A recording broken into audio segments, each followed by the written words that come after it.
넌 오늘부터 죽은 거야. 삼촌 재혁의 차가운 목소리가 아직도 귓가에 맴돌고 있었습니다. 12살 태미는 녹슨 철문 앞에 홀로 서서 멀어져가는 검은색 세단을 멍하니 바라보고 있었어요.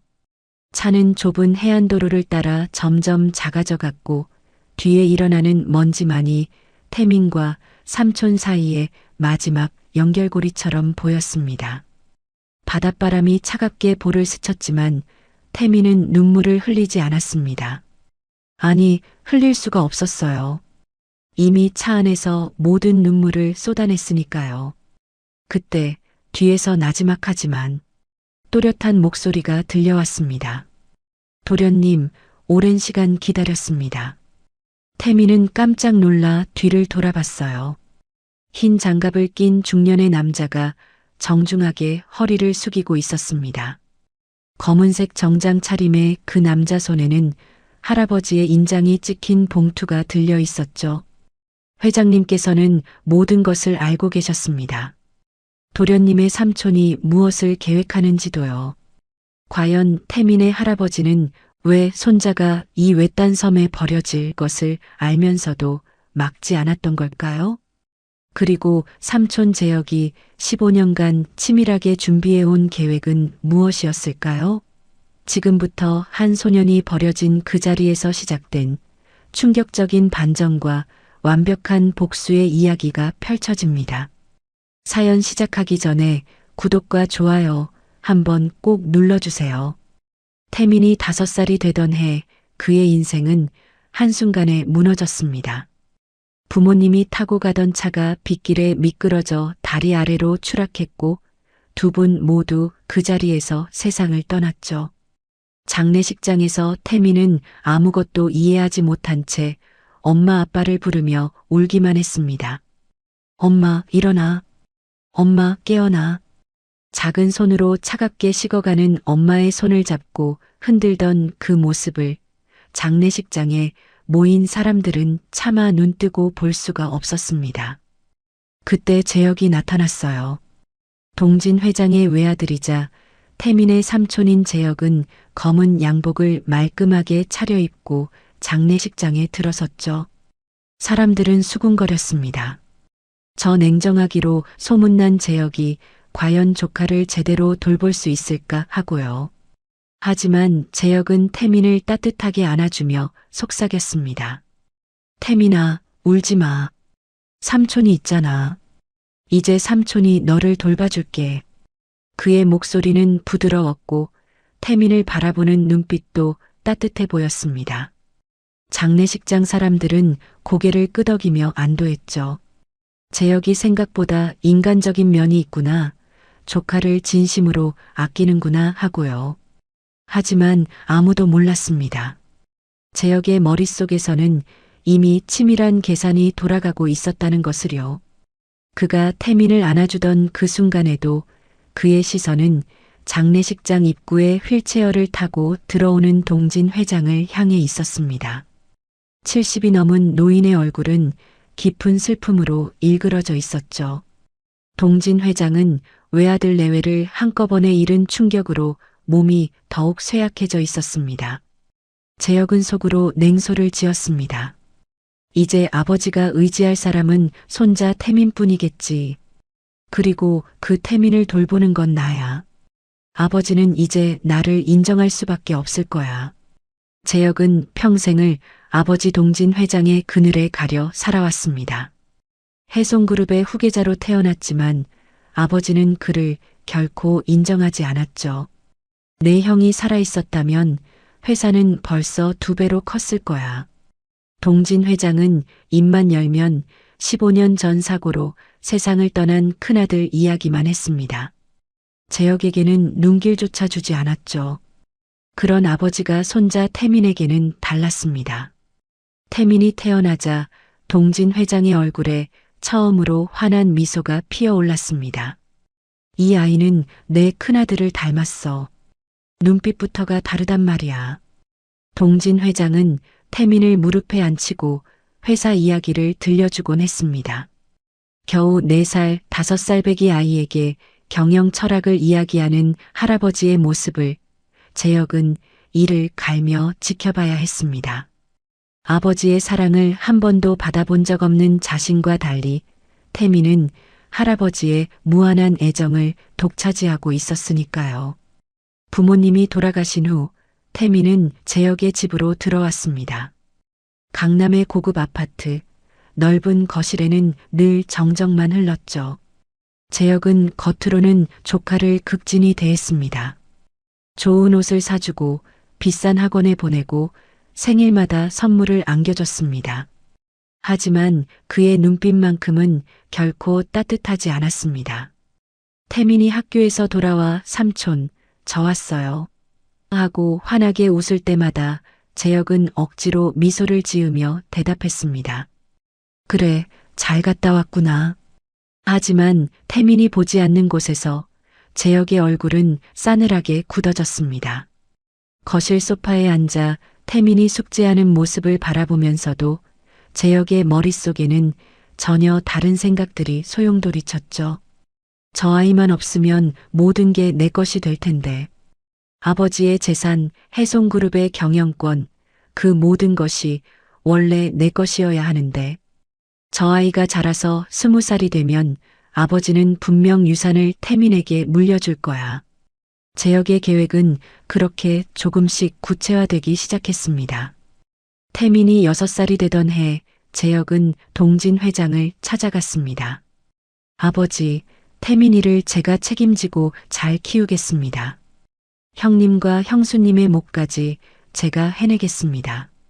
동진 회장은 휠체어에 앉아 아들을 물끄러미 바라봤습니다. 정말 그럴 수 있겠나? 내가 그 아이를 진심으로 아낄 수 있겠어? 재혁은 고개를 깊이 숙였습니다. 물론입니다, 아버지. 태민이는 제게도 소중한 조카입니다. 하지만 동진 회장의 눈빛은 차가웠습니다. 70평생을 기업을 경영하며 수많은 사람들의 진심과 거짓을 구별해온 노인의 눈에는 아들의 거짓말이 훤히 보였습니다. 하지만 동진 회장은 아무 말도 하지 않았습니다. 그저 한숨만 깊게 내쉬었죠. 알았다. 태민이를 잘 부탁한다. 재혁은 속으로 쾌재를 불렀습니다. 아버지가 나를 믿는구나. 이제 시간 문제야. 하지만 재혁은 몰랐습니다. 그날 밤 동진 회장이 비밀리에 만난 사람이 있다는 것을요. 바로 30년간 동진 회장을 보좌해온 집사 서준이었습니다.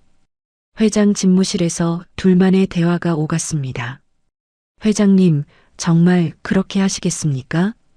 서준의 목소리는 떨렸습니다. 동진 회장은 창밖을 바라보며 천천히 고개를 끄덕였습니다. 서준, 나는 재혁이가 무슨 생각을 하는지 다 알고 있네. 저 아이는 평생 내 사랑을 받지 못했다고 생각하지. 그게 저 아이를 뒤틀리게 만들었어. 서준은 말없이 회장의 말을 경청했습니다. 하지만 태민이는 다르네. 저 아이에게는 순수함이 있어. 내 큰아들을 닮았지. 저 아이라면 해송그룹을 올바르게 이끌어갈 수 있을 거야. 동진 회장은 책상 서랍에서 봉인된 서류 뭉치를 꺼냈습니다. 재혁이가 태민이에게 손을 댈 거야. 내가 죽으면 분명 그럴 거네. 그때를 대비해서 모든 걸 준비해뒀어. 서준은 회장이 건넨 서류를 받아들며 물었습니다. 그렇다면 왜 막지 않으십니까? 지금이라도 재혁 도련님을 경고하시면. 동진 회장은 고개를 저었습니다. 아니야. 태민이는 역경을 겪어야 해. 편안하게만 자란 아이는 진짜 세상을 모르지. 버림받는 고통, 배신의 아픔, 그 모든 걸 겪어야만 진정한 리더가 될 수 있어. 서준은 할 말을 잃었습니다. 회장의 결심이 확고하다는 걸 알았으니까요. 내가 죽게 되면 재혁이는 움직일 거야. 그때 자네가 태민이를 찾아가게. 이 봉투를 전해주고 내가 준비해둔 곳으로 데려가. 동진 회장은 서준의 손을 꽉 잡았습니다. 15년이야. 태민이가 27이 될 때까지 자네가 저 아이를 키워주게. 내가 남긴 프로그램대로 교육시키면 저 아이는 재혁보다 100배는 뛰어난 경영자가 될 걸세. 서준은 눈물을 글썽이며 고개를 숙였습니다. 명심하겠습니다, 회장님. 그로부터 6년의 시간이 흘렀습니다. 태민은 12살이 되었고 동진 회장은 결국 병원 침대에 누워 마지막 날들을 보내고 있었어요. 재혁은 매일 병원을 찾아와 아버지를 간병했습니다. 효자 행세를 철저히 했죠. 하지만 동진 회장이 잠든 사이 재혁의 얼굴에는 싸늘한 미소가 떠올랐습니다. 이제 며칠 안 남았어.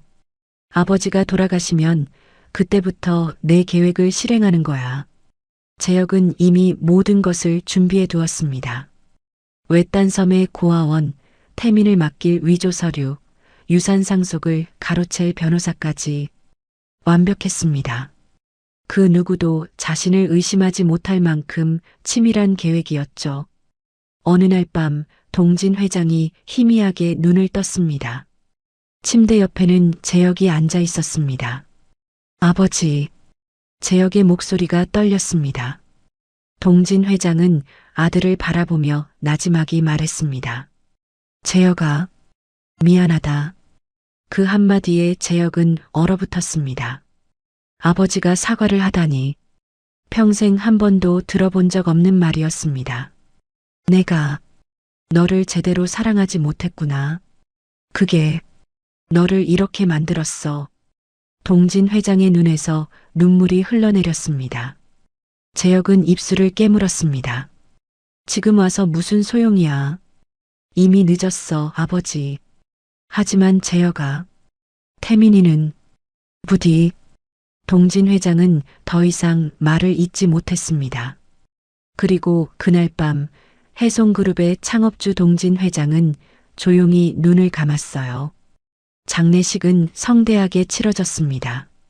재계의 거물들이 모두 모여 고인의 명복을 빌었죠. 태민은 검은 상복을 입고 할아버지의 영정 앞에 무릎을 꿇었습니다. 할아버지, 안녕히 가세요. 작은 목소리로 중얼거리는 태민의 어깨를 재혁이 살며시 감쌌습니다. 태민아, 힘내.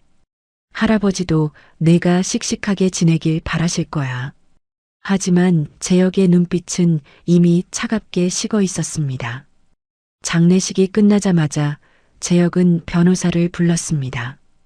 장례식장 한편의 조용한 방에서 변호사는 봉투에서 유언장을 꺼냈어요. 재혁의 심장이 빠르게 뛰기 시작했습니다. 드디어 이 순간이 왔구나. 그런데 변호사가 유언장을 읽어내려가는 순간 재혁의 얼굴이 점점 일그러지기 시작했습니다. 본인 동지는 정신이 온전한 상태에서 다음과 같이 유언합니다. 첫째, 해송그룹의 지분 60%와 모든 부동산은 손자 이태민에게 상속한다. 둘째, 아들 이재혁에게는 해송그룹 지분 5%와 강남 아파트 일체를 상속한다. 변호사의 목소리가 방 안에 울려 퍼졌습니다. 재혁은 자신의 귀를 의심했습니다. 5%? 겨우 5%라고? 15년을 기다렸는데 15년을 참고 견뎠는데 고작 5%라니. 재혁의 손이 떨리기 시작했습니다. 분노가, 배신감이, 절망이 그의 온몸을 휘감았습니다. 이게 무슨... 재혁의 목소리가 터져나왔어요. 하지만 변호사는 담담한 표정으로 말을 이었습니다. 셋째, 이태민이 성년이 될 때까지 재산 관리는 신탁회사에 맡기며 후견인 이재혁은 매월 정해진 양육비만 받을 수 있다. 재혁은 유언장을 낚아채듯 집어들었습니다. 종이 위에 적힌 아버지의 글씨를 보는 순간 그는 깨달았죠. 아버지는 알고 있었다는 것을, 자신의 진짜 속마음을, 자신의 계획을 모두 알고 있었다는 것을. 재혁의 온몸에 소름이 돋았습니다. 그날 밤 재혁은 서재에 홀로 앉아 있었어요. 어둠 속에서 위스키 잔을 기울이며 그는 이를 갈았습니다. 15년. 15년을 아버지 눈치를 보며 효자인 척하며 조카를 아끼는 척하며 살아왔는데 그 모든 것이 물거품이 된 겁니다. 아버지, 당신은 끝까지 날 믿지 않으셨군요. 재혁은 쓴웃음을 지었습니다. 하지만 이대로 포기할 수는 없었습니다. 절대로. 재혁의 눈빛이 차갑게 식어갔습니다. 그리고 그는 결심했죠. 태민을 없애버리기로. 물론 직접적으로 해칠 수는 없었습니다. 너무 위험했으니까요. 하지만 세상 어딘가에 아무도 찾을 수 없는 곳에 버려둔다면? 재혁의 입가에 음산한 미소가 번졌습니다.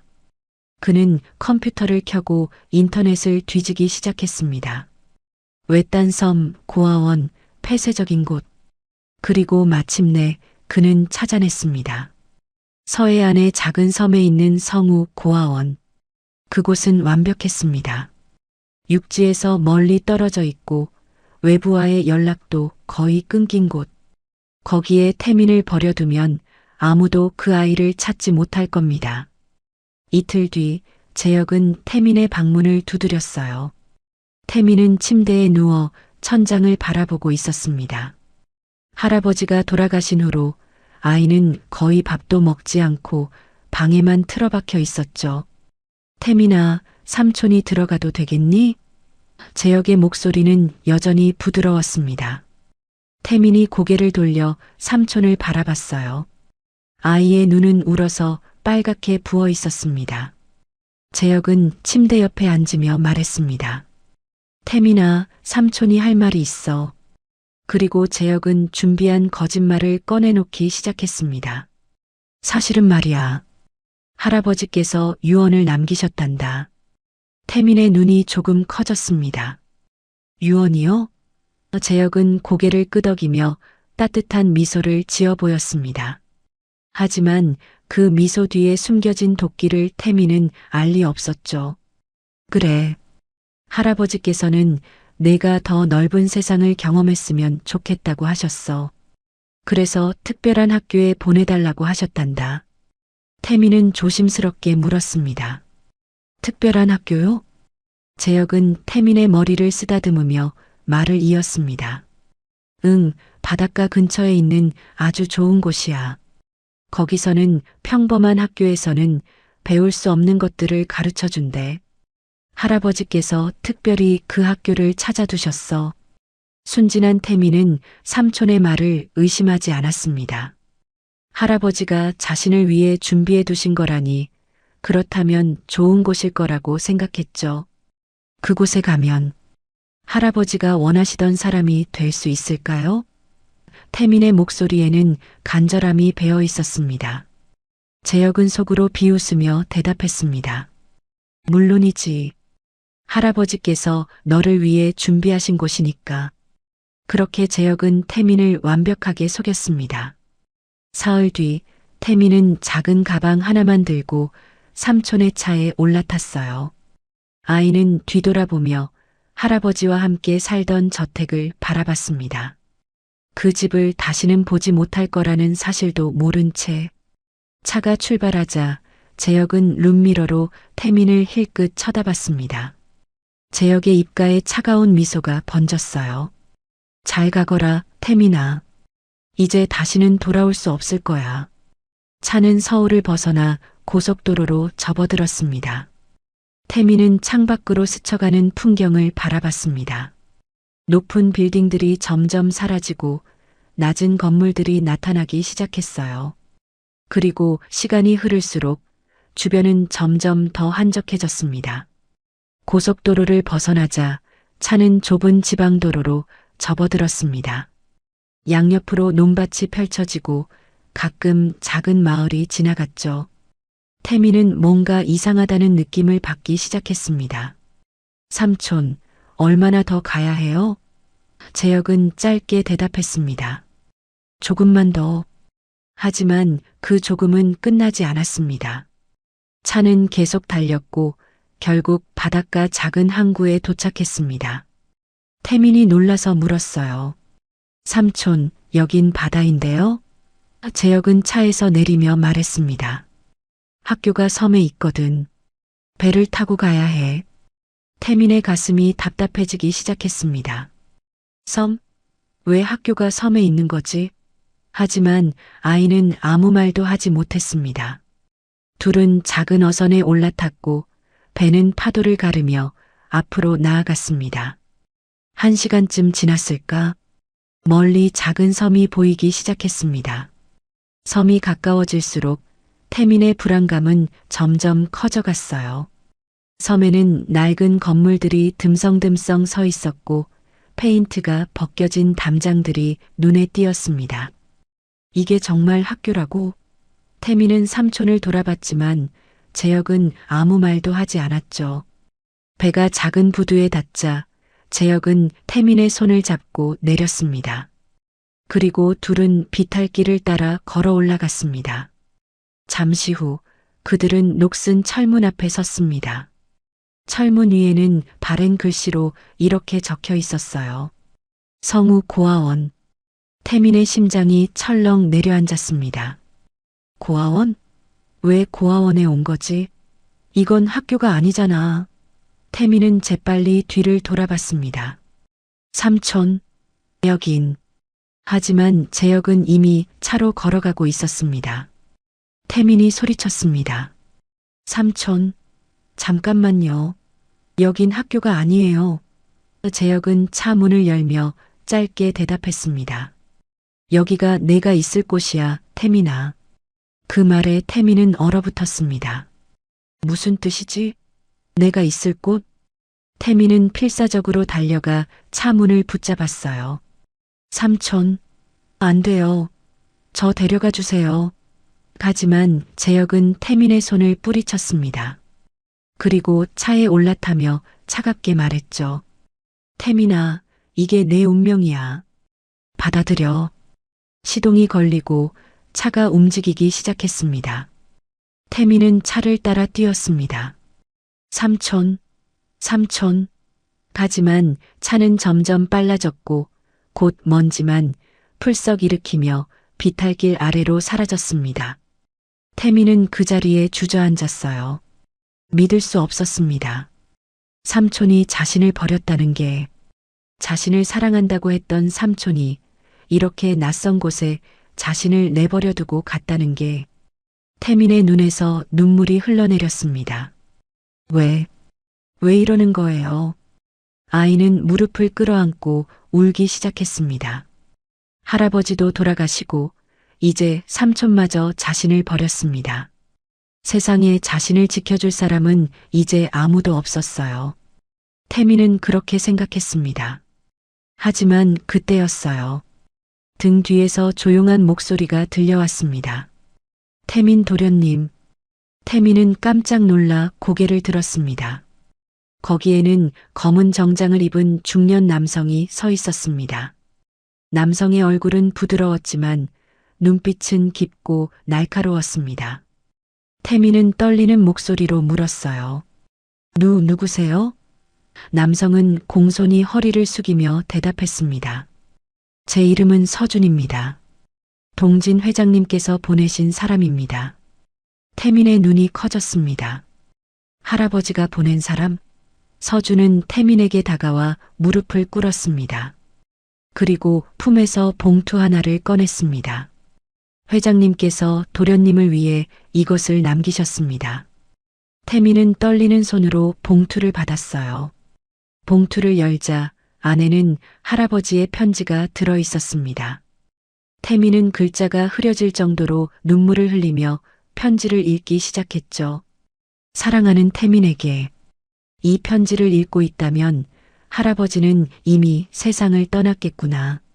미안하다, 태민아. 할아버지가 너를 지켜주지 못해서. 하지만 걱정하지 마라. 할아버지는 모든 것을 준비해 두었단다. 태민의 손이 떨렸습니다. 할아버지는 알고 계셨던 겁니다. 삼촌이 자신을 배신할 거라는 것을, 그리고 그에 대비해 모든 것을 준비해 두셨던 겁니다. 할아버지가 모든 걸 알고 계셨다니 그렇다면 왜 삼촌을 막지 않으셨을까요? 편지는 태민의 의문에 답하듯 이어졌습니다. 할아버지가 재혁을 막지 않은 이유는 내가 진정으로 강해지길 바랐기 때문이란다. 태민아, 세상은 호락호락하지 않아. 특히 우리처럼 큰 재산을 가진 사람들은 언제나 누군가의 표적이 되기 마련이지. 할아버지는 내가 그런 세상에서 살아남을 수 있도록 너를 단련시키고 싶었어. 태민의 가슴이 먹먹해졌습니다. 할아버지는 자신을 위해 이 모든 걸 계획하셨던 겁니다. 편지는 계속됐습니다. 지금 내 곁에 있는 서준은 할아버지가 20년 넘게 신뢰해온 사람이야. 그는 너를 지키고, 너를 교육하고, 너를 진정한 후계자로 키울 거야. 서준을 믿어라, 태민아. 그는 내 편이란다. 태민은 서준을 올려다봤습니다. 서준은 여전히 무릎을 꿇은 채 태민을 차분하게 바라보고 있었습니다. 그의 눈빛에는 진심이 담겨 있었습니다. 태민은 다시 편지로 시선을 돌렸어요. 편지의 다음 부분은 더욱 충격적이었습니다. 태민아, 너는 이제 이 섬에서 15년을 보내게 될 거야.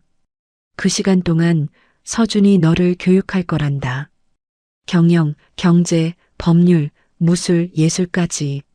내가 진정한 리더가 되기 위해 필요한 모든 것을 배우게 될 거야. 15년? 태민의 눈이 커졌습니다. 자신이 이 섬에서 15년을 보내야 한다고? 27살이 될 때까지? 태민은 혼란스러웠습니다. 하지만 편지는 단호했어요. 쉽지 않을 거야, 태민아. 외롭고 힘들 거야. 하지만 참아라. 이 시간은 너를 강하게 만들 거야. 그리고 15년 후 너는 준비된 사람이 되어 세상으로 돌아갈 거란다. 그때가 되면 재혁을 심판할 시간이 올 거야. 태민의 주먹에 힘이 들어갔습니다. 삼촌을 심판한다. 그 말이 태민의 가슴 속에 불씨를 지폈습니다. 편지는 마지막 문단으로 이어졌습니다. 태민아, 할아버지는 너를 믿는다. 내가 강하게 자라나서 언젠가 할아버지가 세운 회사를 그리고 우리 가문을 바르게 이끌어갈 거다고 믿어. 힘들 때마다 이 편지를 읽어라. 그리고 기억해라. 할아버지는 언제나 내 편이었고 지금도 하늘에서 너를 지켜보고 있다는 걸. 사랑한다, 태민아. 할아버지가. 편지를 다 읽은 태민은 한참 동안 아무 말도 하지 못했습니다. 눈물이 볼을 타고 흘러내렸죠. 할아버지. 할아버지는 마지막 순간까지 자신을 생각하고 계셨던 겁니다. 자신을 지키기 위해, 자신을 강하게 만들기 위해 이 모든 계획을 세우셨던 겁니다. 태민은 편지를 가슴에 꼭 안았습니다. 서준이 조용히 입을 열었습니다. 도련님, 회장님께서는 도련님이 진정한 리더로 성장하시길 바라셨습니다. 이 섬에서의 15년은 쉽지 않을 겁니다. 하지만 저는 도련님을 끝까지 보필하겠습니다. 회장님과의 약속입니다. 태민은 눈물을 닦으며 서준을 바라봤습니다. 그리고 떨리는 목소리로 물었습니다. 정말 할아버지가 이 모든 걸 계획하신 거예요? 서준이 고개를 끄덕였습니다. 그렇습니다, 도련님. 회장님께서는 3년 전부터 이 계획을 준비하셨습니다. 재혁 씨의 배신을 예상하시고 도련님을 지키기 위한 모든 준비를 마치셨죠. 태민은 다시 편지를 내려다봤습니다.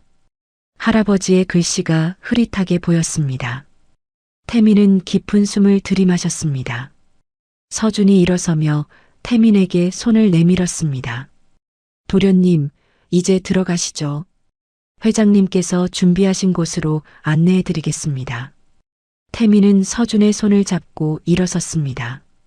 그리고 다시 한번 녹슨 철문을 바라봤습니다. 성우 고아원. 이곳이 자신이 앞으로 15년을 보낼 곳입니다. 태민의 마음속에는 여전히 두려움이 있었어요. 하지만 동시에 새로운 감정도 싹트기 시작했습니다. 분노. 삼촌에 대한 분노였죠. 그리고 결심. 강해지겠다는 결심이었습니다. 태미는 주먹을 꽉 쥐었습니다. 할아버지가 자신을 믿으셨던 것처럼 나도 할아버지를 믿겠습니다. 이 15년을 버텨내고 강해져서 돌아가겠습니다. 그리고 삼촌에게, 재혁에게 정의의 심판을 내리겠습니다. 서준이 철문을 열었습니다. 삐걱거리는 소리와 함께 문이 천천히 열렸어요. 서준이 태민을 돌아보며 말했습니다. 도련님, 회장님께서 이곳을 이미 준비해 두셨습니다. 들어가시죠. 태민은 깊은 숨을 들이마시고 서준을 따라 철문 안으로 발걸음을 옮겼습니다. 뒤에서 철문이 천천히 닫혔습니다. 삐걱, 쾅, 문이 닫히는 소리가 울려 퍼졌습니다. 태민의 새로운 삶이 시작되는 순간이었어요. 그날부터 태민의 진짜 인생이 시작되었습니다. 겉으로는 평범한 고아원이었지만 사실 이곳은 동진 회장이 손자를 위해 마련한 비밀 교육기관이었습니다. 고아원 건물 지하에는 아무도 모르는 특별한 공간이 숨겨져 있었죠. 최첨단 시설을 갖춘 훈련장, 수만 권의 책이 꽂힌 도서관, 그리고 세계 각국에서 온 최고의 스승들이 태민을 기다리고 있었습니다. 세계적인 경영학 교수, 전직 특수부대 요원, 국제 변호사, 예술가들. 이들은 모두 동진 회장이 직접 선별한 사람들이었습니다. 각자의 분야에서 최고였지만 세상에는 알려지지 않은 은둔의 고수들이었죠. 그들은 태민을 보자마자 알았습니다. 이 아이의 눈빛이 보통이 아니라는 것을.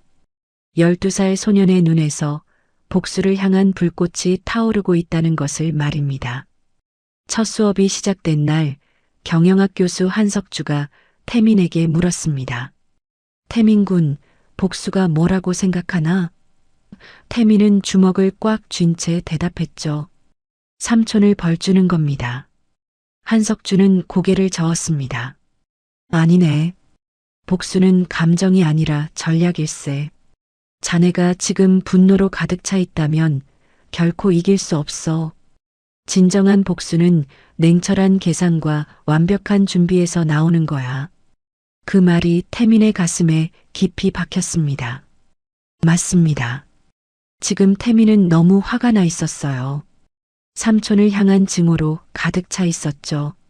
하지만 그것만으로는 부족했습니다. 감정은 사람을 약하게 만듭니다. 태민은 그날부터 자신의 감정을 통제하는 법을 배우기 시작했어요. 분노를 얼음처럼 차갑게 식히고 그것을 날카로운 칼날로 벼리는 법을 말입니다. 아침 6시, 태민의 하루는 체력 단련으로 시작되었습니다. 전직 특수부대 출신 교관 민철수가 태민을 깨웠습니다. 일어나. 오늘도 살아남아야지. 태민은 눈을 비비며 일어났습니다. 몸이 천근만근이었습니다. 어제 훈련이 너무 힘들었거든요. 하지만 민철수는 봐주지 않았습니다. 회장님, 세상은 약한 놈을 기다려주지 않아요. 강해지고 싶으면 따라오세요. 태민은 이를 악물고 일어났습니다. 그리고 민철수를 따라 섬 주변을 뛰기 시작했습니다. 5km. 숨이 찼습니다. 다리가 후들거렸습니다. 하지만 멈추지 않았습니다. 태민의 머릿속에는 삼촌의 얼굴이 떠올랐습니다. 자신을 버리고 떠나던 그 차가운 눈빛, 그 기억이 태민을 앞으로 나아가게 했습니다. 넘어지면 일어났습니다. 쓰러지면 다시 뛰었습니다. 민철수가 말했습니다. 좋아, 바로 그거야. 포기하지 않는 거, 그게 가장 강한 무기야. 오전에는 경영학과 경제학을 배웠습니다. 한석주 교수는 태민에게 세상의 이치를 가르쳤습니다. 경영이란 게임일세. 자네가 이기려면 룰을 알아야 해. 그리고 때로는 룰을 바꿀 줄도 알아야 하지. 태민은 회계, 재무, 마케팅, 전략을 배웠습니다. 처음에는 어려웠습니다. 12살 아이에게는 너무 복잡한 내용이었죠. 하지만 한석주는 쉬운 예를 들어 설명해 주었습니다. 자네 삼촌이 어떻게 할아버지의 회사를 빼앗으려 하는지 아나?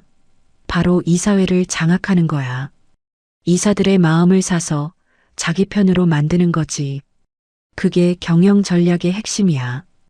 태미는 고개를 끄덕였습니다. 그렇구나.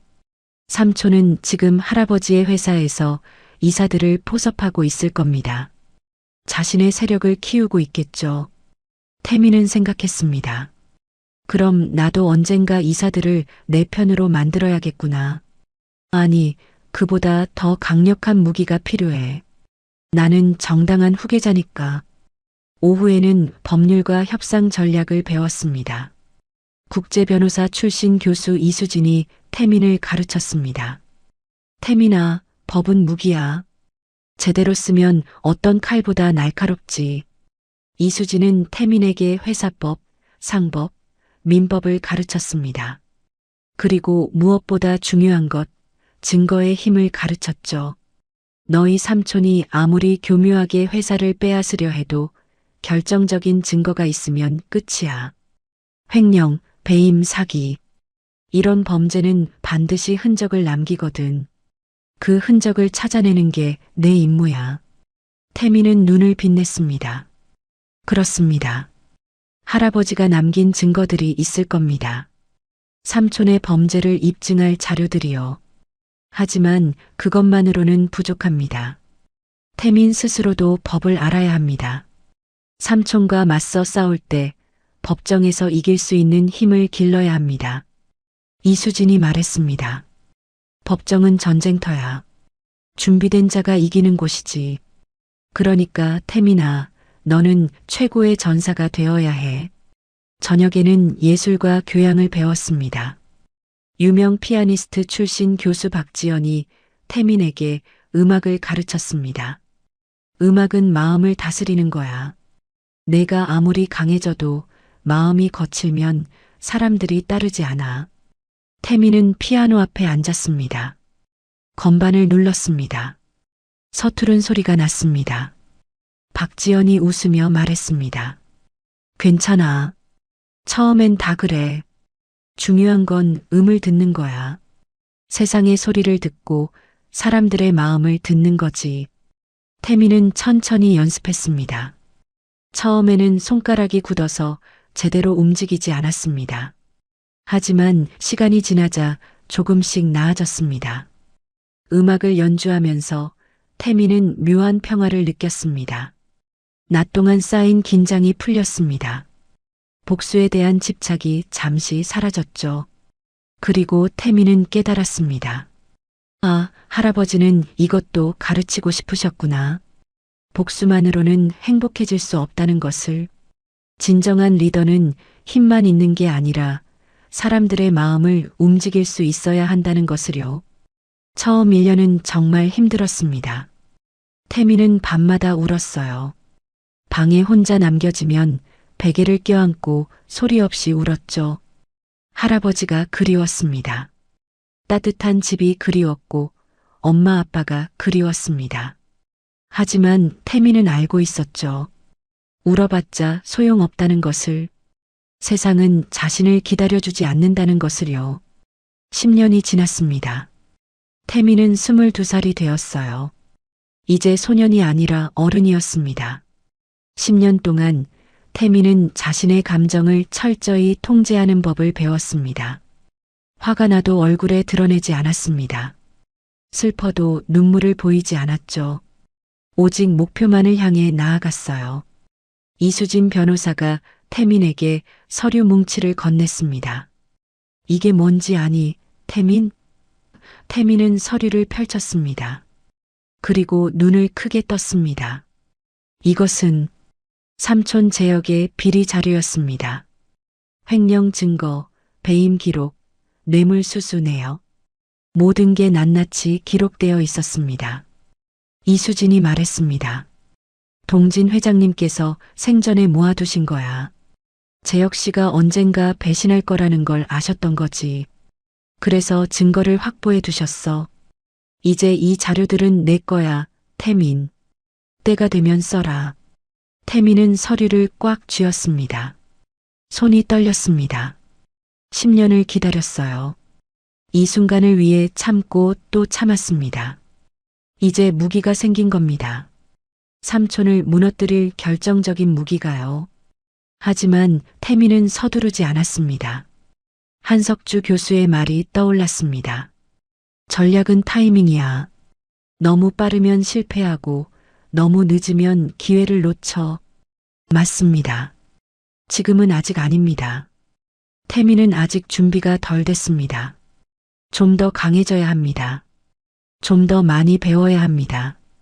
그래서 태민은 서류를 조심스럽게 보관했어요. 그리고 다시 훈련에 몰두했죠. 어느덧 12살 소녀는 27의 청년으로 성장했습니다. 거울 앞에 선 태민은 자신의 모습을 바라봤어요. 날카로운 눈빛, 단단한 체격, 그리고 무엇보다 냉철한 표정. 이제 태민은 완전히 다른 사람이 되어 있었습니다. 어린 시절의 순진함은 온데간데 없었어요. 대신 강철 같은 의지와 차가운 이성이 자리 잡았죠. 서준이 방문을 두드렸습니다. 도련님, 들어가도 될까요? 태민이 대답했습니다. 들어오세요. 서준이 들어왔습니다. 서준도 늙었습니다. 15년 전보다 머리가 많이 휘어졌고 주름도 깊어졌습니다. 하지만 눈빛만은 여전히 날카로웠습니다. 서준은 태민을 바라보며 말했습니다. 도련님, 정말 많이 성장하셨습니다. 동진 회장님께서 보셨다면 얼마나 기뻐하셨을까요? 태민은 씁쓸하게 웃었습니다. 저 이제 준비됐어요. 돌아갈 수 있을 것 같아요. 서준이 고개를 끄덕였습니다. 그럴 때가 됐죠. 사실 제가 오늘 온 이유가 그겁니다. 서준은 서류 가방을 열었습니다. 그리고 몇 장의 서류를 꺼냈습니다. 이건 런던의 투자은행에서 온 초청장입니다. 도련님께 국제금융 컨퍼런스에 참석해달라고 하더군요. 태민은 서류를 받아들었습니다. 그리고 읽기 시작했습니다. 런던 국제금융 컨퍼런스. 아시아 최고의 젊은 투자자들이 모이는 자리. 태민은 지난 5년간 서준의 도움으로 국제금융시장에 이름을 알렸습니다. 가명으로 투자를 했고 놀라운 수익률을 기록했죠. 이제 태민은 국제금융계에서 떠오르는 신예로 알려져 있었습니다. 물론 아무도 태민의 진짜 정체를 모릅니다. 그가 동진 회장의 손자라는 것을, 15년 전 사라진 그 소년이라는 것을 말입니다. 태민은 서류를 내려놓았습니다. 좋아요. 까죠. 그리고 태민은 서준을 똑바로 바라봤습니다. 컨퍼런스가 끝나면 서울로 갑니다. 서준의 눈이 반짝였습니다. 드디어 돌아가시는군요. 태민이 고개를 끄덕였습니다. 네. 15년 동안 준비했어요. 이제 삼촌을 만날 때가 됐습니다. 태민은 창밖을 바라봤습니다.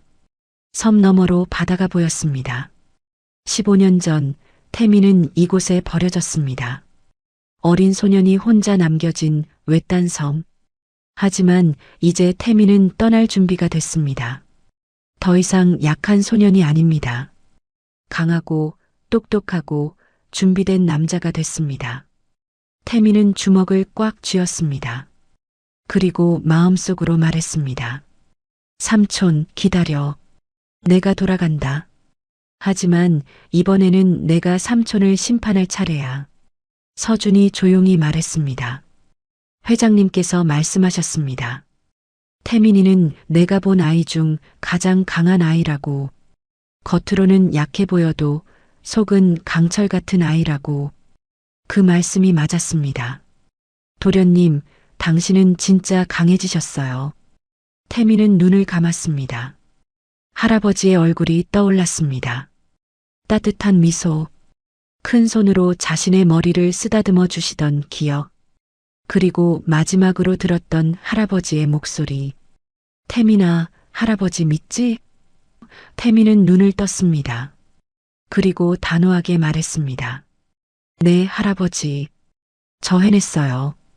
강해졌어요. 이제 돌아가서 할아버지의 정의를 보여드릴게요.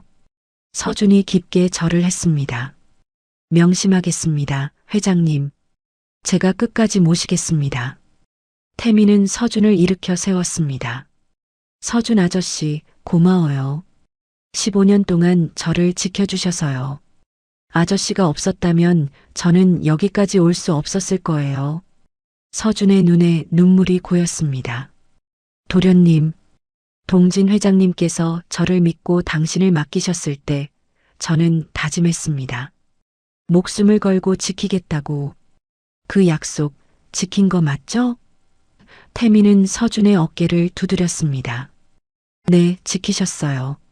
그리고 이제 우리는 마지막 임무를 수행할 겁니다. 삼촌을 무너뜨리는 것, 할아버지의 회사를 되찾는 것, 그게 우리의 목표예요. 며칠 후 태민은 섬을 떠났습니다. 15년 만에 처음으로 이 외딴 섬을 벗어나는 겁니다. 배에 오르면서 태민은 뒤를 돌아봤습니다. 고아원 건물이 보였습니다. 그곳에서 15년을 보냈습니다.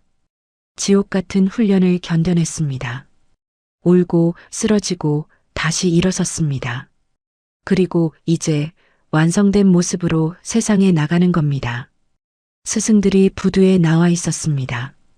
한석주 교수, 민철수 교관, 이수진 변호사, 박지연 선생님, 모두 태민을 바라보며 손을 흔들었습니다.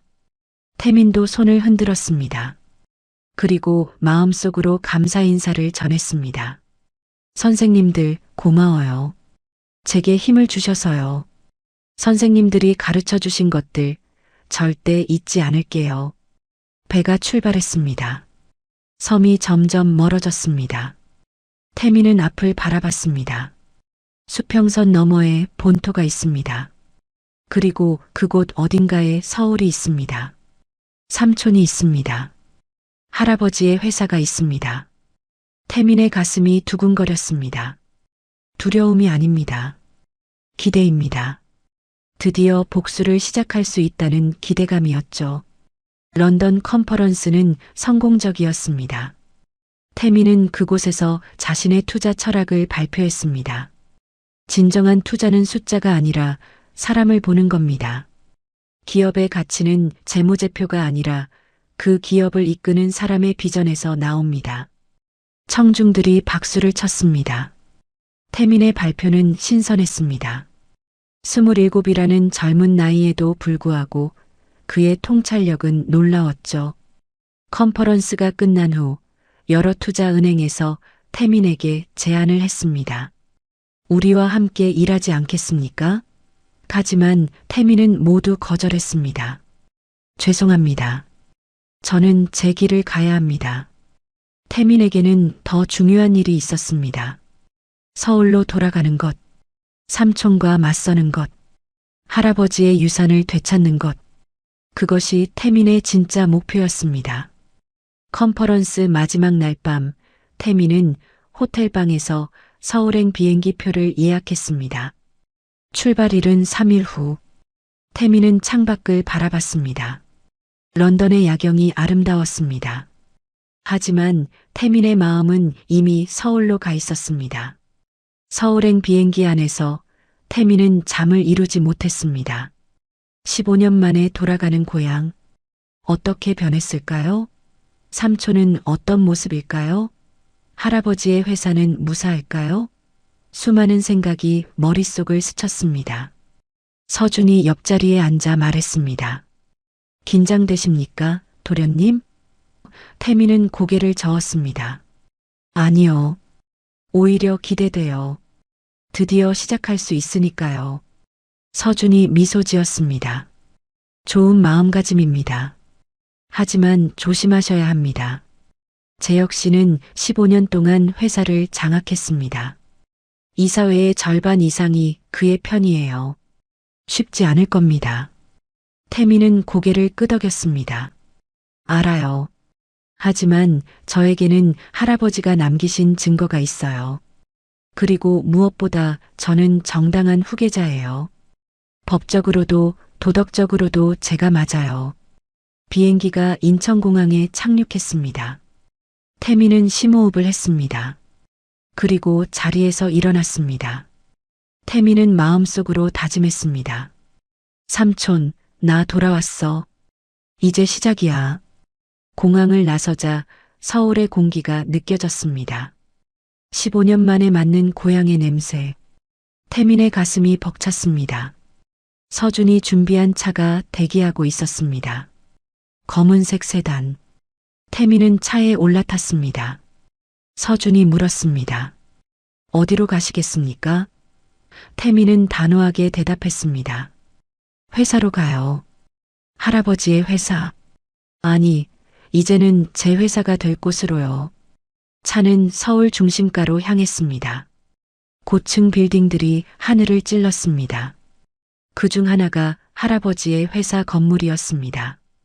동진그룹 본사. 50층짜리 거대한 건물. 태미는 그 건물을 올려다봤습니다. 저 안에 삼촌이 있습니다. 회장실에 앉아서 자신이 모든 걸 차지했다고 생각하고 있겠죠. 하지만 곧 알게 될 겁니다. 자신이 버린 조카가 돌아왔다는 것을, 그리고 그 조카가 이제 그를 심판하러 왔다는 것을요. 태미는 차에서 내렸습니다. 정장을 입은 날카로운 청년.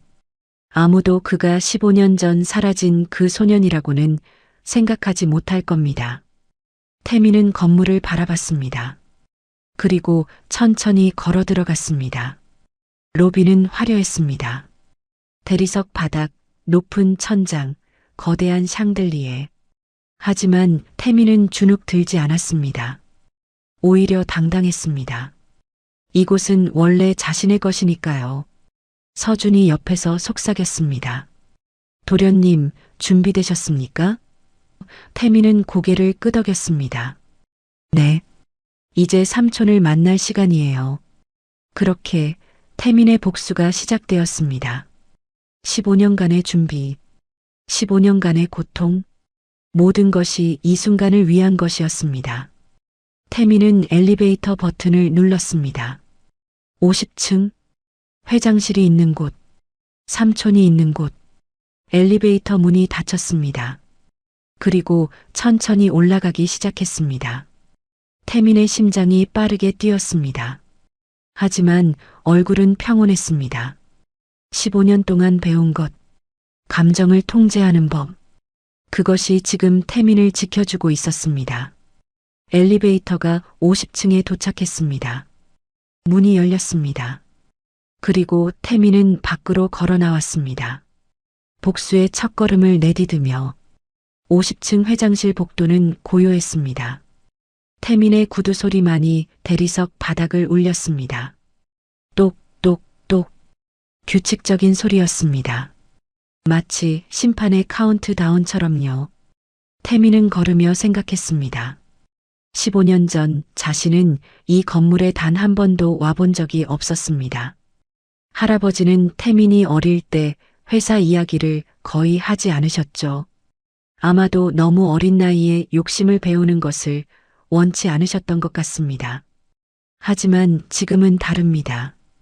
태민은 이제 이곳의 모든 것을 알고 있습니다. 건물 구조부터 재무 상태까지, 임직원 명단부터 주요 거래처까지. 서준이 보내준 자료를 15년간 달달 외웠으니까요. 복도 끝에 이사회 회의실 문이 보였습니다. 무거운 오크 나무 문이었습니다. 손잡이에 금박이 입혀져 있었죠. 태민은 잠시 멈춰 섰습니다. 그리고 깊게 숨을 들이마셨습니다. 심장이 빠르게 뛰었습니다. 하지만 손은 떨리지 않았습니다. 15년간의 훈련이 태민을 지켜주고 있었습니다. 서준이 옆에서 조용히 말했습니다. 도련님, 저 안에 이사 30명이 모두 모여 있습니다. 제 역시도 물론 있고요. 태민은 고개를 끄덕였습니다. 목소리는 평온했습니다. 네. 이제 시작할 시간이에요. 서준이 문을 열었습니다. 회의실 안에서 웅성거리던 소리가 멈췄습니다. 모든 시선이 문 쪽으로 향했습니다. 태민은 천천히 안으로 걸어 들어갔습니다. 회의실은 넓었습니다. 긴 타원형 테이블이 중앙에 있었고 그 주위로 가죽 의자들이 놓여 있었죠. 창밖으로는 서울 시내가 한눈에 보였습니다. 높은 빌딩들, 바쁘게 움직이는 차들, 작은 점처럼 보이는 사람들. 태민의 시선이 테이블 상석으로 향했습니다. 그곳에 재혁이 앉아 있었습니다. 회장 자리예요. 할아버지가 앉아야 할 자리. 아니, 이제는 태민이 앉아야 할 자리였습니다. 재혁은 서류를 보고 있었습니다. 태민이 들어오는 것을 아직 눈치채지 못한 것 같았죠. 옆에 앉은 이사가 재혁의 팔을 톡톡 쳤습니다. 재혁이 고개를 들었습니다. 그리고 태민과 눈이 마주쳤습니다. 그 순간 재혁의 얼굴에서 모든 혈색이 사라졌습니다. 입이 떡 벌어졌습니다. 눈이 커졌습니다. 손에 들고 있던 서류가 바닥에 떨어졌습니다. 바스락 소리가 고요한 회의실에 울렸습니다. 재혁은 의자를 뒤로 밀며 벌떡 일어났습니다. 의자가 뒤로 넘어갈 뻔했죠. 재혁의 목소리가 떨렸습니다. 너는 말이 제대로 나오지 않았습니다. 얼굴은 창백했고 이마에는 땀이 맺혔습니다. 손이 부들부들 떨렸죠. 태민은 그 모습을 조용히 바라봤습니다. 감정 없는 눈빛이었습니다. 마치 표본을 관찰하는 과학자처럼요. 태민은 천천히 입을 열었습니다. 목소리는 차갑고 또렷했습니다. 오랜만입니다, 삼촌. 그 한마디에 회의실 분위기가 얼어붙었습니다. 이사들이 서로를 쳐다봤습니다. 무슨 상황인지 이해가 안 되는 표정들이었죠. 재혁은 입술을 떨며 말했습니다. 태민이, 정말 내가 맞니? 목소리에 당황과 공포가 섞여 있었습니다. 재혁의 머릿속은 혼란스러웠습니다. 15년 전 외딴 섬 고아원에 버린 그 어린 소년이 어떻게 여기 있을 수 있단 말인가요? 살아있다는 것도 놀라운데 어떻게 이렇게 당당하게 자신 앞에 나타날 수 있단 말입니까? 재혁은 억지로 미소를 지으며 말했습니다. 태민아, 삼촌이 얼마나 보고 싶었는지 아니? 내가 어디 갔는지 몰라서 얼마나 걱정했는데. 목소리는 떨렸지만 애써 다정한 척하려고 했습니다. 하지만 태민은 그 연기를 단번에 잘라냈습니다. 거짓말 그만하십시오. 태민의 목소리는 얼음장처럼 차가웠습니다. 재혁의 미소가 굳었습니다. 태민은 계속 말했습니다. 15년 전 삼촌은 저를 외딴 섬 고아원에 버리고 떠나셨죠. 12살짜리 아이를 아무것도 없는 곳에 혼자 남겨두고요. 그게 보고 싶어하는 사람이 하는 짓입니까? 회의실이 술렁였습니다. 이사들이 웅성거렸습니다. 뭐라고? 회장님이 조카를 버렸다고? 저 젊은이가 회장님 조카라고? 전 회장님 손자 아닌가? 재혁은 당황해서 손을 내저었습니다. 아니야, 태민아. 그건 오해야. 삼촌이 그럴 리가 없잖니. 삼촌은 너를. 태민이 가방에서 서류 뭉치를 꺼냈습니다. 두꺼운 파일이었습니다. 표지에는 횡령 및 배임 증거자료라고 적혀 있었죠. 태민은 그것을 회의 테이블 위에 던졌습니다. 탁 소리가 크게 울렸습니다. 이사들이 놀라서 뒤로 물러났습니다. 태민은 차갑게 말했습니다. 이게 뭔지 아십니까? 이사님들. 태민의 시선이 이사들을 천천히 훑었습니다. 이것은 지난 15년간 김재혁 씨가 이 회사 자금을 횡령하고 배임한 모든 증거입니다. 회의실이 술렁였습니다. 이사 한 명이 파일을 집어들고 펼쳤습니다. 그리고 얼굴이 굳었습니다. 옆 이사에게 넘겼고 그 이사도 같은 반응을 보였죠. 서류는 차례차례 이사들 손을 거쳤습니다. 모두들 충격에 빠진 표정이었습니다. 재혁은 소리쳤습니다. 거짓말이야. 조작된 자료야. 목소리에 다급함이 묻어났습니다. 하지만 태민은 흔들리지 않았습니다. 오히려 더 차분하게 말했습니다. 조작이라고요? 그럼 이건 어떻습니까? 태민이 노트북을 꺼내 테이블에 올려놓았습니다. 화면을 켰습니다. 엑셀 파일이 떴습니다. 복잡한 숫자들과 계좌번호들이 빼곡했죠. 태민은 설명하기 시작했습니다. 2009년 3월 3억 원이 회사 계좌에서 빠져나갔습니다. 명목은 해외 컨설팅 용역비였죠. 하지만 실제로는 삼촌의 개인 계좌로 들어갔습니다. 태민이 화면을 넘겼습니다. 2010년 7월 5억 원. 이번엔 부동산 투자라는 명목이었습니다. 하지만 역시 삼촌 명의의 페이퍼 컴퍼니로 들어갔죠. 또 화면을 넘겼습니다. 2012년 10억 원. 2015년 20억 원. 2018년 30억 원. 태민의 목소리는 점점 더 강해졌습니다. 15년간 총 횡령액은 250억 원입니다. 이사님들, 250억 원이요. 회의실이 정적에 휩싸였습니다. 이사들은 말을 잃었습니다. 누군가 중얼거렸습니다. 250억이라니. 재혁은 의자를 붙잡고 서 있었습니다. 다리가 후들거렸습니다. 얼굴은 땀으로 범벅이 되었죠. 입술이 파르르 떨렸습니다. 그건 회사 운영을 위한 말끝을 흐렸습니다. 변명조차 제대로 나오지 않았습니다. 태민은 냉소를 지었습니다. 회사 운영요? 그렇다면 왜 삼촌의 개인 계좌로 들어간 겁니까? 왜 해외 비밀 계좌에 숨겨놓은 겁니까? 태민이 또 다른 서류를 꺼냈습니다. 스위스 은행 계좌 내역서입니다. 케이맨 제도 페이퍼 컴퍼니 등록 서류도 있습니다. 삼촌이 얼마나 치밀하게 준비했는지 다 나와 있죠. 이사 한 명이 재혁을 쳐다보며 물었습니다. 이게 사실입니까?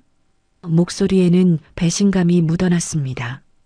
다른 이사도 물었습니다. 저희를 속이신 겁니까? 재혁은 대답하지 못했습니다. 그저 입만 벙긋거릴 뿐이었죠. 태민은 회의실을 천천히 걸으며 말했습니다. 이사님들, 제 할아버지이신 동진 회장님께서는 이 회사를 50년간 읽어오셨습니다. 정직과 신뢰를 바탕으로요. 하지만 김재혁 씨는 그 유산을 더럽혔습니다. 회사 돈을 빼돌리고 주주들을 속이고 직원들을 착취했습니다. 태민이 재혁 앞에 섰습니다. 두 사람의 눈이 마주쳤습니다. 재혁의 눈에는 공포가 가득했습니다. 하지만 태민의 눈은 차가웠습니다. 얼음처럼 차갑고 칼날처럼 날카로웠죠. 태민은 낮고 단단한 목소리로 말했습니다. 삼촌, 아니 김재혁 씨. 당신은 15년 전 12살짜리 조카를 버렸습니다. 할아버지의 유산을 혼자 차지하기 위해서요. 저를 죽은 것으로 여기고 모든 것을 손에 넣었죠. 하지만 할아버지는 알고 계셨습니다. 당신의 본성을요. 그래서 저를 준비시키셨죠. 진짜 후계자로요. 재혁이 비틀거렸습니다. 할아버지가 알고 계셨다고? 목소리는 떨렸고 눈은 흔들렸습니다. 태민은 고개를 끄덕였습니다. 네. 할아버지는 당신이 저를 어떻게 할지 예상하고 계셨습니다. 그래서 집사 서준을 보내셨죠. 저를 구하고 가르치고 준비시키라고요. 재혁의 다리가 꺾였습니다. 의자에 털썩 주저앉았습니다. 모든 계획이 물거품이 된 것을 깨달았습니다. 15년간 쌓아올린 모든 것이 무너지는 순간이었죠. 태민은 계속 말했습니다. 할아버지는 15년간 저를 교육시키셨습니다. 경영을, 금융을, 법을 배웠습니다. 그리고 가장 중요한 것도 배웠죠. 정의가 무엇인지, 책임이 무엇인지를요. 태민이 이사들을 돌아봤습니다. 이사님들, 저는 김동진 회장의 적법한 손자이자 후계자입니다. 할아버지의 유언장에도 명시되어 있죠. 하지만 그 유언장은 김재혁 씨에 의해 숨겨졌습니다. 태민이 또 다른 서류를 꺼냈습니다. 오래된 봉투였습니다. 할아버지의 인장이 찍혀 있었죠. 이것이 할아버지의 진짜 유언장입니다. 태민이 봉투를 열었습니다. 안에서 편지지가 나왔습니다. 할아버지의 필체로 빼곡히 쓰여 있었죠. 태민이 소리내어 읽기 시작했습니다. 나 김동진은 정신이 온전할 때 이 유언을 남긴다. 나의 모든 재산과 회사 지분은 손자 김태민에게 상속한다. 김재혁에게는 일절 상속하지 않는다. 그 이유는 태민이 잠시 멈췄습니다. 그리고 재혁을 똑바로 쳐다봤습니다. 그 이유는 김재혁이 나의 신뢰를 배신했기 때문이다. 그는 회사 자금을 빼돌렸고 어린 손자를 해하려 할 것이다. 나는 이 모든 것을 알고 있다. 그러므로 김태민을 내 후계자로 지명하며 15년간의 교육 후 그가 돌아오기를 기다린다. 유언장을 다 읽자 회의실은 완전한 침묵에 빠졌습니다. 이사들은 경악한 표정이었습니다. 재혁은 의자에 몸을 파묻었습니다. 얼굴은 잿빛이었고 눈은 초점을 잃었죠. 모든 것이 끝났습니다. 15년간의 계획이 15년간의 거짓이 모두 무너진 것입니다. 이사 한 명이 일어섰습니다.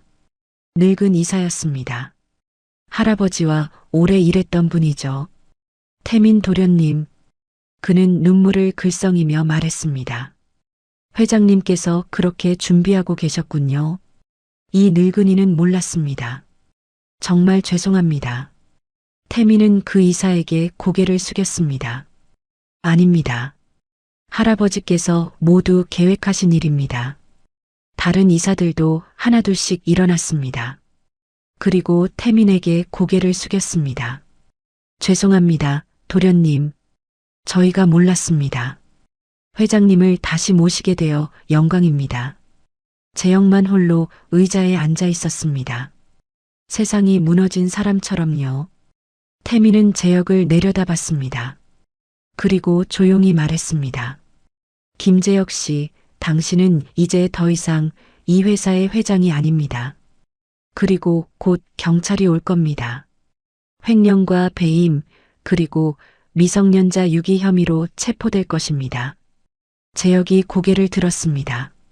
눈은 충혈되어 있었고 얼굴은 일그러져 있었습니다. 입술이 떨렸습니다. 이건 조작이야. 재혁이 고함쳤습니다. 목소리는 절규에 가까웠죠. 아버지가 날 함정에 빠뜨린 거야. 태민, 넌 아버지한테 이용당한 거라고. 하지만 아무도 재혁의 말을 믿지 않았습니다. 증거는 너무나 명확했으니까요. 이사 한 명이 일어섰습니다. 얼굴이 불그락푸르락했습니다. 회장님, 아니, 김재혁 씨, 우리를 이렇게 속여왔단 말입니까? 15년 동안 우리 회사를 좀먹었단 말입니까? 다른 이사도 소리쳤습니다. 당장 사퇴하시오. 아니, 경찰에 고발해야 합니다. 회의실이 술렁거렸습니다. 분노와 배신감이 가득했죠. 재혁은 그 모든 시선을 견딜 수 없었습니다. 의자를 박차고 일어섰습니다. 하지만 다리에 힘이 없었습니다. 비틀거렸죠. 바로 그때 회의실 문이 열렸습니다. 검은 정장을 입은 사람들이 들어왔습니다. 검찰이었습니다. 배지를 보여주며 말했습니다. 김재혁 씨, 특정경제범죄 가중처벌법 위반 및 업무상 배임, 횡령 혐의로 체포합니다. 수갑이 나왔습니다. 차가운 금속이 형광등 불빛을 반사했습니다. 재혁은 뒷걸음질 쳤습니다. 안 돼, 안 돼. 목소리는 공포에 질려 있었습니다. 하지만 검사들은 멈추지 않았습니다. 재혁의 손목을 잡았습니다. 수갑이 채워졌습니다. 찰칵 하는 소리가 울렸습니다. 그 소리가 재혁의 인생이 끝났음을 알렸습니다. 재혁이 끌려가면서 소리쳤습니다. 태민아, 태민아. 목소리는 울부짖음이었습니다. 태민은 창가에 서서 등을 돌리고 있었습니다. 재혁의 목소리를 들었지만 돌아보지 않았습니다. 그럴 필요가 없었으니까요. 재혁이 마지막으로 절규했습니다. 나는 내 삼촌이야. 삼촌이라고. 그 말에 태민이 천천히 돌아섰습니다. 얼굴에는 아무 감정도 없었습니다. 차갑고 냉정했죠. 태민이 조용히 그러나 또렷하게 말했습니다. 삼촌은 15년 전에 저를 버렸을 때 이미 죽었습니다. 당신은 그저 범죄자일 뿐입니다. 그 말이 재혁의 가슴을 찔렀습니다. 마지막 희망마저 부서지는 소리가 들렸죠. 재혁은 더 이상 저항하지 않았습니다. 고개를 떨어뜨렸습니다. 검사들이 재혁을 끌고 나갔습니다. 회의실 문이 닫혔습니다. 15년간 이 회사를 지배했던 남자가 사라졌습니다. 수갑을 찬 채로요. 회의실에 침묵이 흘렀습니다. 긴 침묵이었습니다. 아무도 말하지 않았습니다. 모두가 지금 일어난 일을 소화하는 중이었죠. 태민은 다시 창가로 걸어갔습니다. 서울 시내가 발 아래 펼쳐져 있었습니다. 저 멀리 한강이 보였습니다. 햇빛을 반사하며 반짝이고 있었죠. 아름다운 광경이었습니다. 하지만 태민의 마음은 복잡했습니다. 복수는 달성했습니다. 재혁은 무너졌고 태민은 후계자가 되었습니다. 하지만 기쁘지 않았습니다. 그저 허전했습니다. 할아버지가 보고 싶었습니다. 지금 이 순간을 함께 나누고 싶었죠. 서준이 다가왔습니다. 조용히 태민 옆에 섰습니다. 둘은 말없이 창밖을 바라봤습니다. 한참 후 서준이 입을 열었습니다. 회장님께서 원하셨던 것을 이루셨습니다. 태민이 고개를 저었습니다. 아니에요. 할아버지께서 원하셨던 건 복수가 아니었어요. 제가 올바른 사람이 되는 것이었죠. 서준이 미소 지었습니다. 그것도 이루셨습니다. 회장님은 복수를 했지만 사사로운 감정으로 하지 않으셨습니다. 정의를 위해 하셨죠. 태민이 서준을 돌아봤습니다. 눈에 눈물이 고였습니다. 정말 그럴까요? 서준이 고개를 끄덕였습니다. 그렇습니다. 회장님께서도 분명 자랑스러워 하실 겁니다. 그 말에 태민의 눈에서 눈물이 흘러내렸습니다. 참았던 감정이 터져나왔습니다. 15년간 쌓아온 외로움, 분노, 슬픔이 한꺼번에 쏟아졌죠. 태민은 울었습니다. 소리 없이 그러나 깊이 울었습니다. 서준은 조용히 태민의 어깨에 손을 얹었습니다. 아무 말도 하지 않았습니다. 그저 함께 있어줄 뿐이었죠. 한참을 그렇게 있다가 태민이 눈물을 닦았습니다. 깊은 숨을 들이쉬었습니다. 그리고 회의 테이블을 돌아봤습니다. 이사들이 모두 태민을 바라보고 있었습니다. 눈빛에는 존경과 기대가 담겨 있었습니다. 태민은 결심했습니다. 이제 앞으로 나아가야 할 때라고. 과거는 과거로 남겨두고 미래를 만들어가야 한다고. 태민이 이사들을 향해 걸어갔습니다. 그리고 상석 앞에 섰습니다. 할아버지가 앉았던 자리, 이제 자신이 앉을 자리였습니다. 태민이 의자를 당겼습니다. 천천히 조심스럽게. 그리고 앉았습니다. 의자가 몸에 맞춰졌습니다. 편안했습니다. 마치 처음부터 자신을 위한 자리였던 것처럼요. 태민은 이사들을 한 명 한 명 쳐다봤습니다. 그리고 입을 열었습니다. 이사님들, 오늘부터 저는 이 회사의 새로운 회장입니다. 할아버지의 유지를 받들어 정직하고 투명하게 회사를 경영하겠습니다. 지난 15년간의 잘못을 바로잡고 우리 회사를 다시 일으켜 세우겠습니다. 태민의 목소리는 확고했습니다. 이사들이 박수를 쳤습니다. 처음에는 조용했지만 점점 커졌습니다. 우레와 같은 박수 소리가 회의실을 가득 채웠습니다. 태민은 그 소리를 들으며 생각했습니다. 이것이 시작이라고, 진짜 시작이라고, 할아버지의 꿈을 이루는 시작, 그리고 자신의 새로운 삶의 시작이기도 했습니다. 15년간의 여정이 끝났습니다. 하지만 동시에 새로운 여정이 시작되었습니다. 태민은 준비되어 있었습니다. 할아버지가 가르쳐 주신 모든 것을 가지고 이 회사를 이끌어갈 준비가 되어 있었죠. 박수 소리가 점차 잦아들었습니다. 태민이 다시 입을 열었습니다.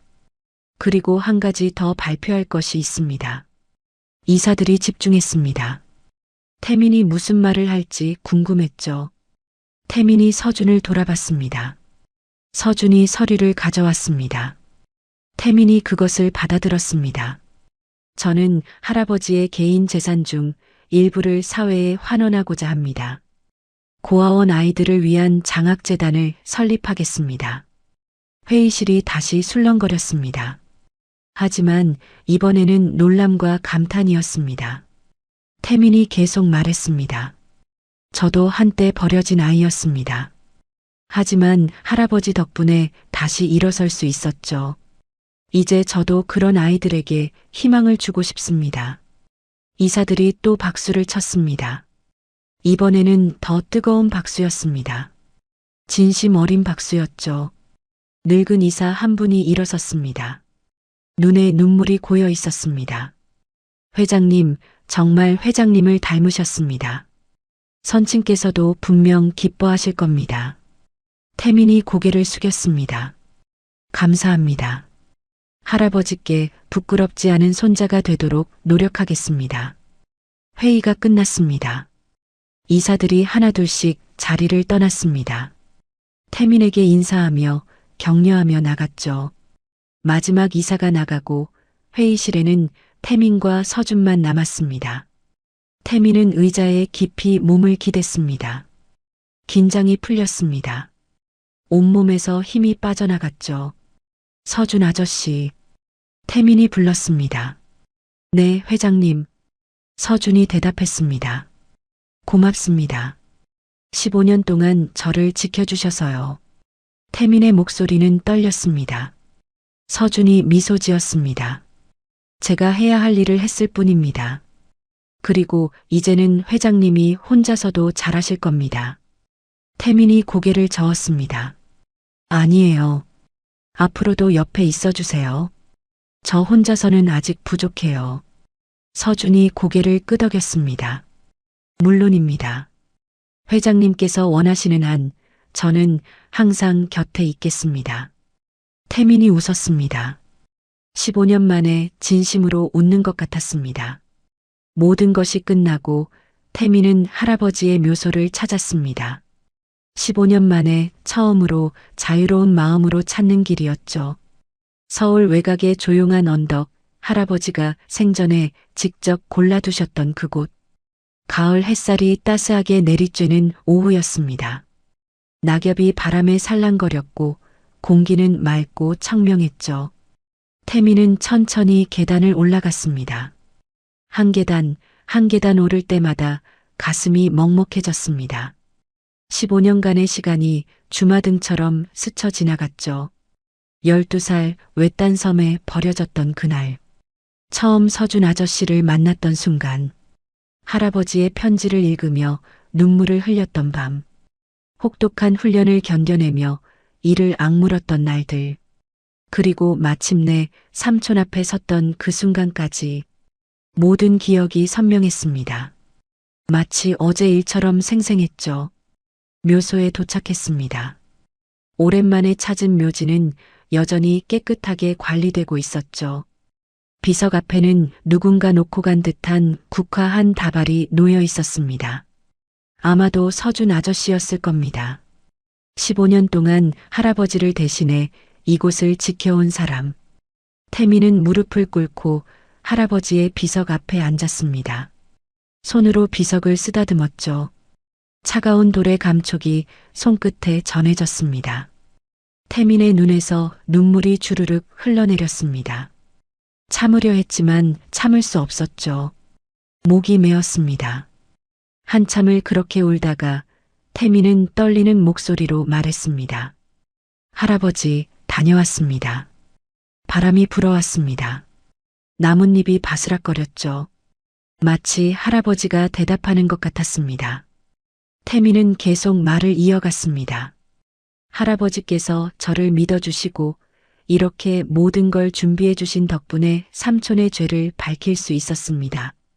15년이라는 긴 시간이었지만 후회하지 않습니다. 태민의 마음속에는 복잡한 감정들이 소용돌이쳤습니다. 복수를 완수했다는 안도감, 할아버지께 보답했다는 뿌듯함, 그리고 동시에 깊은 슬픔과 그리움. 할아버지를 다시는 볼 수 없다는 사실이 가슴을 짓눌렀죠. 만약 할아버지가 살아계셨다면, 만약 부모님이 살아계셨다면, 이런 일들은 없었을 겁니다.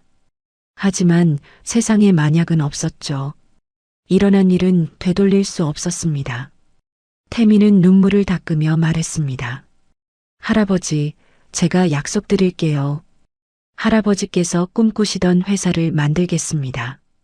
정직하고 투명한 회사, 사회에 기여하는 회사, 할아버지께 부끄럽지 않은 회사를 만들겠습니다.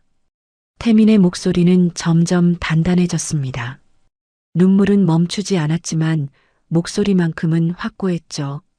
그리고 할아버지께서 저를 키워주신 것처럼 저도 다른 아이들에게 희망을 주겠습니다. 버려진 아이들, 상처받은 아이들에게 새로운 기회를 주겠습니다. 이제 편히 쉬세요, 할아버지. 태민은 일어서서 깊게 절을 올렸습니다. 정성스럽게 절을 올렸죠. 마지막 절을 마치고 일어섰을 때 태민의 얼굴에는 평온함이 깃들어 있었습니다. 15년간의 무게가 조금은 가벼워진 것 같았죠. 태민은 묘소를 뒤로하고 천천히 내려왔습니다. 서준이 차 옆에서 기다리고 있었습니다. 태민을 보자 서준이 물었습니다. 다 말씀드렸습니까? 태민이 고개를 끄덕였습니다. 네, 다 말씀드렸어요.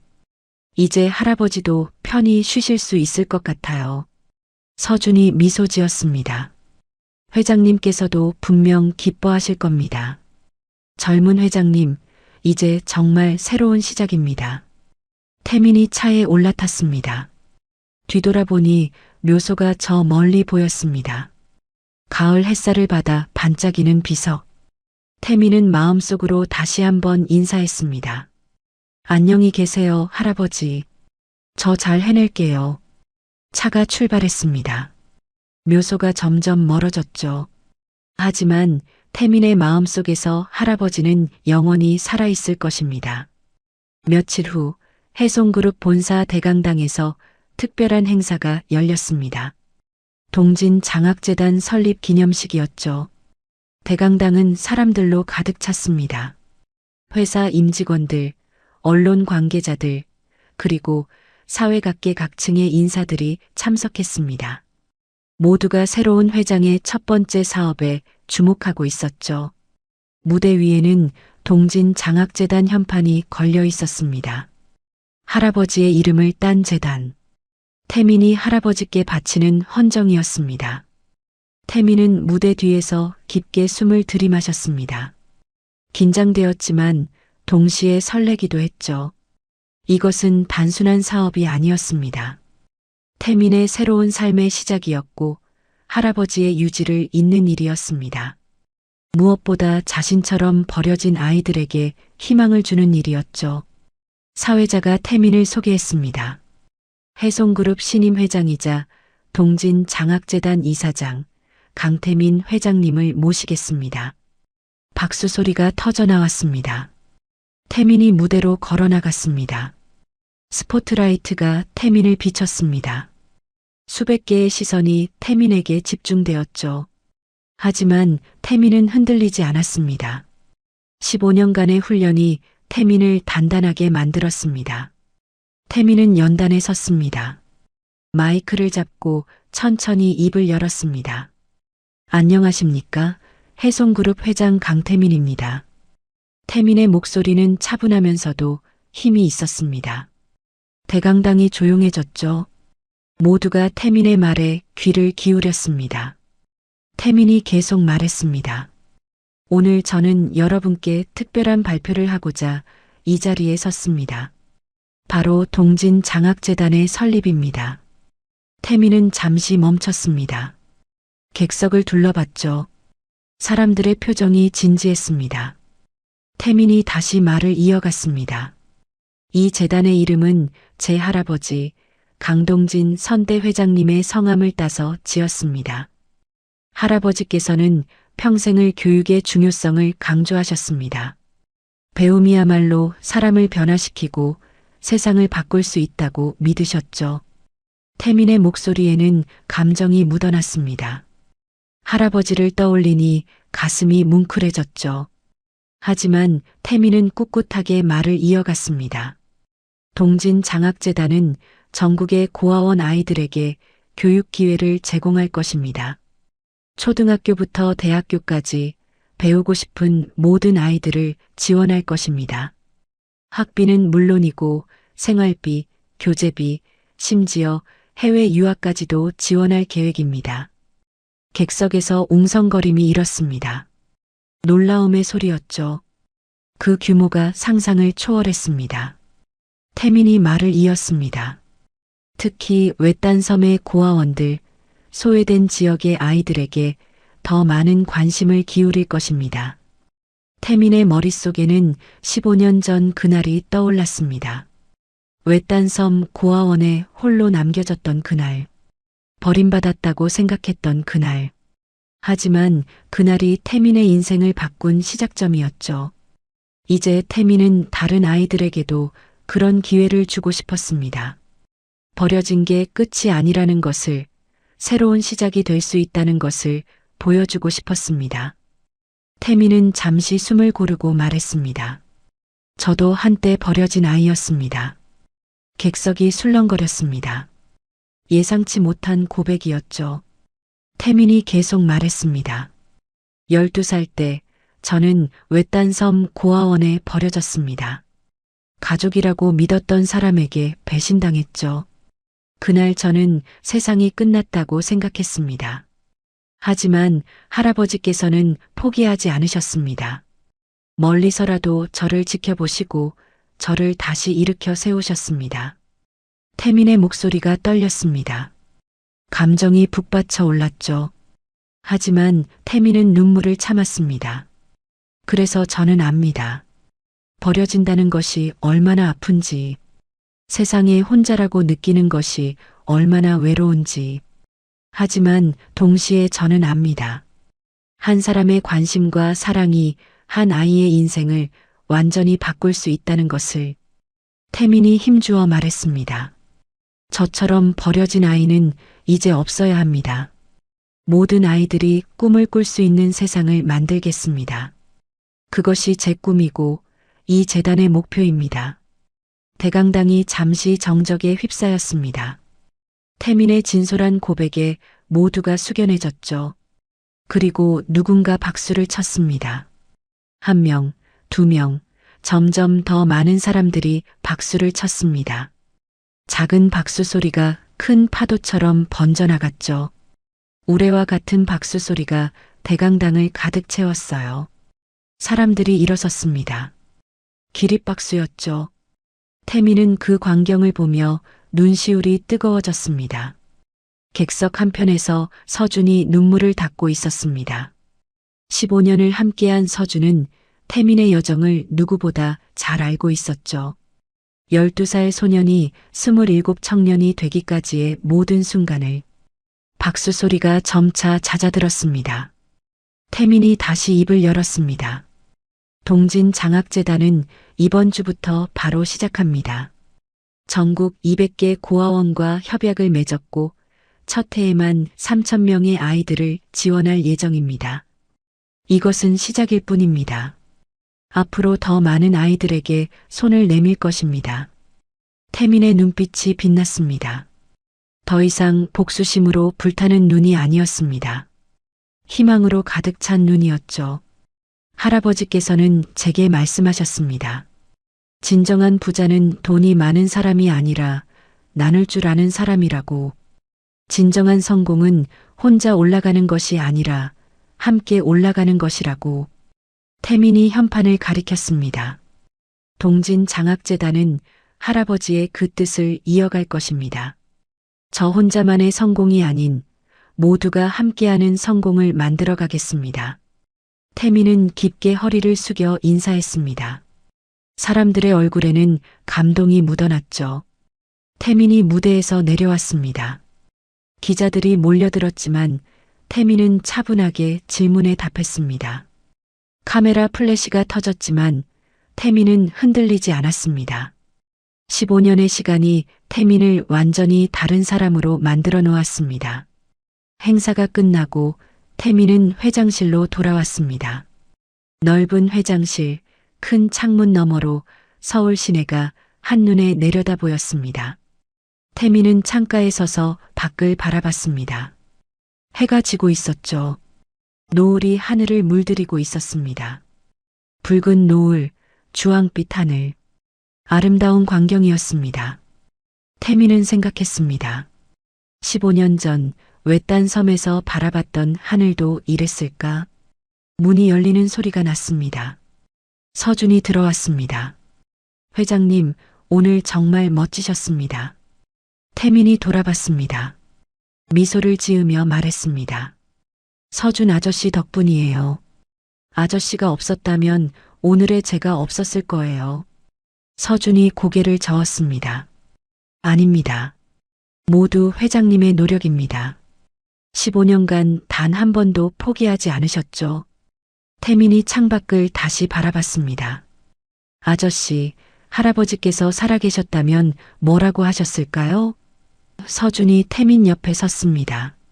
함께 노을을 바라보며 말했습니다. 자랑스럽다고 하셨을 겁니다. 정말 잘했다고, 이제 편히 쉬라고 하셨을 거예요. 태민의 눈가가 촉촉해졌습니다. 저도 그랬으면 좋겠어요. 둘은 한동안 말없이 노을을 바라봤습니다. 해가 완전히 지고 어둠이 내렸습니다. 도시의 불빛들이 하나둘씩 켜지기 시작했죠. 마치 별들이 땅으로 내려온 것 같았습니다. 반짝이는 불빛들, 생명력으로 가득한 도시. 태민은 이 도시 어딘가에 자신처럼 힘들어하는 아이들이 있을 거라고 생각했습니다. 하지만 이제 그 아이들에게는 희망이 있었습니다. 동진장학재단이라는 희망이, 태민이라는 희망이. 태민은 다짐했습니다. 절대 포기하지 않겠다고. 모든 아이들이 꿈을 꿀 수 있을 때까지 멈추지 않겠다고. 그날 밤 태민은 오랜만에 편안하게 잠들었습니다. 15년 만에 처음으로 악몽 없이 잠든 밤이었죠. 꿈속에서 태민은 할아버지를 만났습니다. 할아버지는 웃고 계셨습니다. 따뜻한 미소를 지으시며 태민의 머리를 쓰다듬어 주셨죠. 잘했다, 태민아. 정말 잘했어. 할아버지의 목소리가 들렸습니다. 태민은 할아버지를 껴안았습니다. 할아버지, 보고 싶었어요. 할아버지가 말씀하셨습니다. 나도 보고 싶었단다. 하지만 이제 너는 혼자서도 잘할 수 있어. 내가 자랑스럽구나. 태민이 눈물을 흘렸습니다. 할아버지, 사랑해요. 할아버지가 미소 지으셨습니다. 나도 사랑한다, 태민아. 항상 너를 지켜볼게. 꿈에서 깨어났을 때 태민의 얼굴에는 평화로운 미소가 떠올라 있었습니다. 창문 밖으로 아침 햇살이 들어오고 있었죠.